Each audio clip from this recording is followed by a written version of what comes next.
what needs to be done to have the emotional capacity, to have the mental capacity to resist these pressures and align yourself on morality and ethics and not just on the material needs or जो कि अब which have gone out of control.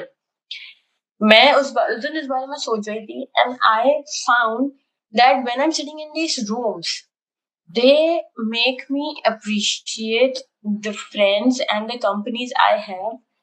Like when I meet you guys, मैं सोचती भी नहीं हूँ कि मुझे क्या पहनना है और how I look. It is completely irrelevant in those in that company के.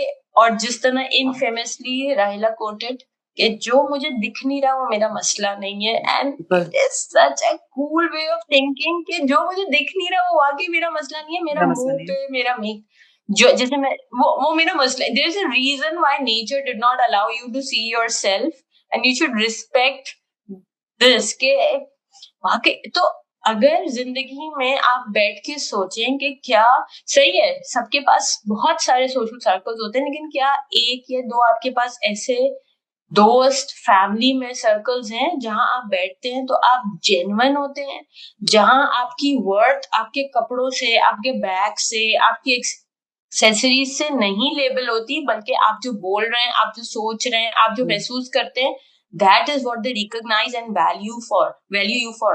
क्योंकि बहुत आई थिंक मेजर जगहों पे आप यही पाएंगे कि जो लोग सबसे ज्यादा इस मटेरियल दौड़ में दौड़ रहे हैं उनके पास ऐसी कंपनीज नहीं है. हमने मेरे ख्याल में पहले पॉडकास्ट में भी मैंने ये कहा था कि हमने एक एग्जाम्पल देख लिया है ना फलस्तीनों का, कि उन्होंने जो माइंडसेट चेंज किया है पिछले 40-50 साल में. They did it one person at a time. And we need to stop thinking in the social media age. We need to stop thinking कि ये कल होना जरूरी है. ये एक जनरेशन लगेगा, ये कई जनरेशन शायद लग जाए, लेकिन हो सकता है. और अगर हम लोग इस वक्त बैठ के ये कह दें कि ये तो बहुत लंबा है और मेरी जिंदगी में तो नहीं होने वाला है, तो मैं क्यों करूं, तो फिर तो कभी नहीं होने वाला है. तो the point would be कि if you as an individual are strong, and if you as an individual want to be an individual, not in the sense of capitalism, but an individual in the sense that I don't have to do what everyone else is doing to become part of this rat race, then there is nothing stopping you. Nothing. There is no pressure or anything that will affect your life so much that you cannot stand up and say, okay, I will not be part of this rat race. Nothing. और just one more thing, एक छोटी सी बात कि इस identity को पाने के लिए एक अगर आपके पीछे एक कम्युनिटी हो ना, तो आपके लिए बहुत आसानी हो जाती है, आपको एक सपोर्ट सिस्टम मिल जाता है. तो this is exactly what I was saying कि एक ऐसा ग्रुप हो आपके पास जो इसी तरह सोचता हो, तो आपको वो हौसला मिलता है, क्योंकि प्रेशर बहुत ज्यादा है. It is very hard to stand against it. And to I'll tell you something, it has to start with self. Okay? Right. It has to start with self. Instead of wanting to go out and change the world, believe in the power of small steps. Yeah. आज अगर for example में 10 चीजें ऐसी हैं जिनकी मुझे आदत है, ठीक है ना, और उन आदतों के अंदर वो 10 चीजों में से 8 चीजें मेरी बॉयकॉट लिस्ट में है, मैं जरूरी नहीं है कि मेरे अंदर अगर स्ट्रेंथ नहीं है कि उन 8 चीजों को मैं एक साथ बॉयकॉट कर सकूं. Exactly. एक चीज. ठीक है, एक चीज. मैं एक चीज पे ये कह दूं कि मैं आज कोशिश कर रही हूँ कि इस एक चीज को मैं इस्तेमाल ना करूं, इसका नेम बदल ले लूं. You'd be amazed कि slowly and gradually you will learn your own power in abstinence from tiny little steps. हम करते क्या है कि we get overwhelmed by bigger changes. Whereby psychologically, even Islam tells you small changes. Allah Ta'ala ने पूरा दीन एक साथ नहीं होता है. By the way, शराब भी जब हराम की गई ना, वो शराब एक अरसे के बाद हराम की गई क्योंकि अल्लाह ताला को अंदाजा था कि लोगों को अभी आदत है ना, वो पीते रहे हैं. तो स्लोली एंड ग्रेजुअली जब वो मोहब्बत के उस लेवल पे आएंगे कि इतनी बड़ी अपनी एक ख्वाहिश को वो रोक सकेंगे, उस पॉइंट पे आके कहा गया ना, अब रोक दो, अब नहीं पिएगा कोई. ठीक है ना. तो ये एक लर्निंग पॉइंट है ना हमारे लिए कि आपको, और उसमें ऐसा नहीं है कि आप वापस आएंगे नहीं, आप दीन में भी सीख करके कि ये गलत है, आप तौबा करते हैं, का मतलब ये नहीं है कि आप वापस वो गलती आपसे नहीं होती है, ठीक है, you will fall back also, लेकिन then make a conscious effort. ये छोटे छोटे स्टेप्स की जो आपकी प्रैक्टिस है ना, that will actually help you in a bigger वो। और दूसरी बात हम आकर के कहते हैं कि जी फॉर एग्जाम्पल लोग अगर जा रहे हैं कहीं बाहर और सोशल सर्कल में आपका निकल करके उनके साथ ईट आउट करना जरूरी है या कुछ भी और है, तो एक 2 सेकंड को रुकना और ये कहना that I love spending time with you, that's not what I am saying, but I do not want to go to KFC or McDonald's, right?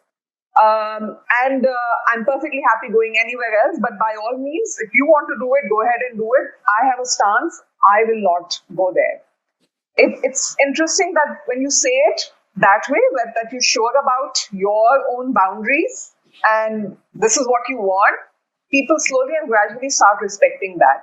उसी तरह से आप अगर किसी लोगों के साथ जा रहे हैं और आप खाना पीना कर रहे हैं और वहां पे अचानक से आप ब्रोस्ट खाने गए हैं और ड्रिंक नहीं मिल रही है, ठीक है ना, आपने पलट के कहा कि मुझे कैटेगोरिकली लोकल ड्रिंक चाहिए और उसके अलावा मुझे नहीं चाहिए, तो देखो उनको भी सेल करनी है अपनी। जब उनको नजर आएगा कि आप नहीं ले रहे हैं, वो कहने तो सिर्फ आप हैं लेकिन तो और वो लोग नहीं खरीद रहे हैं, तो स्लोली एंड ग्रेजुअली आप डिमांड को थोड़ा सा डिमिनिश करने लगेंगे, क्योंकि ये बिजनेस जब जाएगा और जाके कहेगा कि हम इतनी आज ड्रिंक्स और खरीद सकते बेच सकते थे, मगर इन लोगों ने कहा कि वो नहीं खरीदना चाह रहे हैं, तो हमें आई थिंक इसको स्टॉक अप करना चाहिए। और उस सर्कल में बैठ करके जब ये कॉन्वर्जेशन हो गई और आप आराम से तहम्मुल से इस बात को कह रहे हैं कि ठीक है, ये आपका स्टांस है, ये मेरा स्टांस है, मैं नहीं इस चीज को करना चाहता, देखिए इसमें 2 चीजें होंगी, या तो स्लोली एंड ग्रेजुअली आपको लोग एक्सेप्ट कर लेंगे कि हाँ दिस इज इट, और आप उस क्राउड में का हिस्सा फिर भी रह सकते हैं, या ये भी हो सकता है कि लोग कहेंगे यार इसके साथ तो निकलना बहुत मुश्किल है, क्योंकि तो फिर I mean, in that case, yeah, you still haven't lost much, because it's why do you want to feel small in a circle where you don't believe certain things have to happen and they don't want to include you when you are also putting forward your need to be whatever, you know। ये अगर ये मेरी need है, मैं आप तीनों के साथ, आप दोनों के साथ कहीं जा रही हूँ, ठीक है ना, मेरी एक्स नीड है, ठीक है, आपकी एक एक्स नीड है, मैं ये नहीं कह रही कि मेरी नीड मैं आप पे इम्पोज करूँ, लेकिन इसका मतलब ये भी नहीं है कि आप दोनों की नीड मुझ पे इम्पोज की जाएगी, and that's fine, we can learn to respect each other. और अगर हम एक दूसरे की रिस्पेक्ट नहीं कर सकते इन सोशल सर्कल, तो सही है, फिर रास्ते जुदा होना इज वे बेटर देन अपने आप को कॉन्स्टेंटली दबाना कि I am not enough and I can't take my own stand. Right, I understand that. I would kind of go with that small step. For an individual, I understand that, but I think that for us to actually get people to boycott, I think it's very important कि हम लोग ऐसे लोगों को call out कर लें, तमीज से कर लें, कोई आपको झड़प करने की जरूरत नहीं है, कोई बदतमीजी करने की जरूरत नहीं है, आप पब्लिकली लोगों को कॉल आउट कर सकते हैं कि आप जो ये काम कर रहे हैं ना, इससे हमारा क्या नुकसान होता है, क्योंकि yes, parting ways is probably really good for your own mental health, but at the end of the day, you're not going to change anyone's mind if you're not there talking to them about it. So you have to engage in conversation with them. You have to let them know कि ठीक है, आपकी राय अपनी जगह और मेरी राय अपनी जगह, लेकिन मैं बताना चाह रही हूँ कि मेरी राय क्या है और आप लोगों को मालूम होना चाहिए क्यों है। It's very important. It's important on social media. It's important face to face कि आप at least एक comment छोड़ दें कि देखें आप influencer हैं, you're doing really well, but you should know that this is the negative impact of what you're doing right now.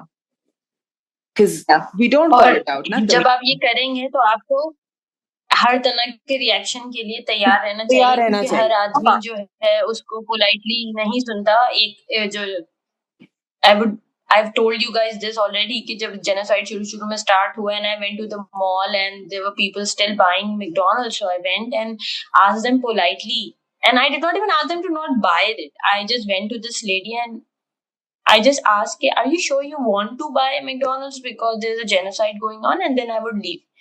The second time I asked this to another lady, she started shouting at me right, left and center, and वो जो हमने बात की थी, तुम्हारा bag कौन सी brand का है, तुम्हारे कपड़े कौन सी ब्रांड का है, तुम करो boycott, and she became hysterical.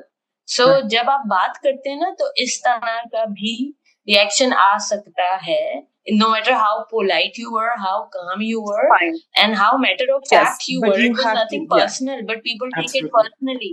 Yeah, obviously they take it Also, personally, एक चीज I would like to add, एक चीज I think it is very important, चाहे आप कैपिटलिस्टिक सिस्टम की बात करें, कंज्यूमरिज्म की बात करें, आप मॉडर्न कल्चर्स की बात करें, एक चीज इंसान जो है ना वो समझ ले, and I would really want young kids to understand it, कि जब भी आप सही चीजों के बारे में स्टांस लेंगे ना तो आपसे लोग छुटेंगे, आपके सर्कल्स लिमिट होंगे। बिल्कुल। तो इस चीज को समझें और आपको ये बात आहिस्ते आहिस्ते समझ में आएगी कि ये होना आपके लिए कितना अच्छा था, क्योंकि आप उन सिचुएशन से निकल आएंगे जो आपको फोर्स करते थे एक सर्टेन वे में एक्ट करने के लिए। और ये बहुत अहम है कि अगर वो चेंज आपके अंदर ऑर्गेनिकली आया है, आप उन चीजों को अब सच में अपने दिल से गलत समझते हैं, तो नेचुरली आपके अंदर वो हिम्मत भी आ जाएगी कि आप उन सिचुएशन से अपने आप को निकालेंगे और आप उसमें कोई गिल्ट महसूस नहीं करेंगे। अगर तो आप अभी मेच्योर नहीं है उस तरह तो आपके लिए मुश्किल होगा। इसकी एग्जांपल मैं सुना दूंगी, ये बहुत पर्सनल एग्जांपल है, that the first time I started taking हिजाब, I think I was not completely matured enough. Under se, it had not organically grown that way. So I had a relapse. I came back. And it was even after a few years that I finally had matured enough that I knew that there was no other way of being for me. And only then I was able to withstand the pressures which sometimes come from even your own personal family. Yeah. So anti capitalistic mindset में जाने के लिए भी अगर आप वाकई अंदर से मेच्योर हैं, क्योंकि इसकी रेजिस्टेंस आपको अपने अम्मी अब्बू से मिलेगी, अपने बहन भाइयों से मिलेगी, क्योंकि the entire family system is now based on it. So family से तो आप डिस्कनेक्ट नहीं कर सकते, लेकिन ऐसा हो सकता है कि आपसे लोग छोटे हैं, आपके सर्कल्स छोटे हैं, और ये इस बात की मैं आपको गारंटी दे रही हूँ कि वो वही सर्कल्स छुटेंगे जो आपको कैपिटलिस्टिक सिस्टम में ड्राइव करते थे। आप उनसे निकल के एक्चुअली आजाद फील करेंगे कि अब मुझे नहीं फर्क पड़ता कि मैं कौन से ब्रांड के कपड़े खरीद रही हूँ और कौन से ब्रांड का जूता खरीद रही हूँ और कौन सी जमीन खरीद। मर्दों में तो गाड़ी और कौन सी मीटिंग में बैठे, मल्टी मिलियन में डॉलर में बैठे या मल्टी मिलियन रुपीज में बैठे, मैन डिस्कस दीज थिंग्स। मैं फलाने आर्मी चीफ से मिला। So you know you will be driven out of these toxic environments that judge you on the basis of your financial status and not of who you are. And as a person, one thing that I want to kind of add right at the end, apne end se ke you are enough.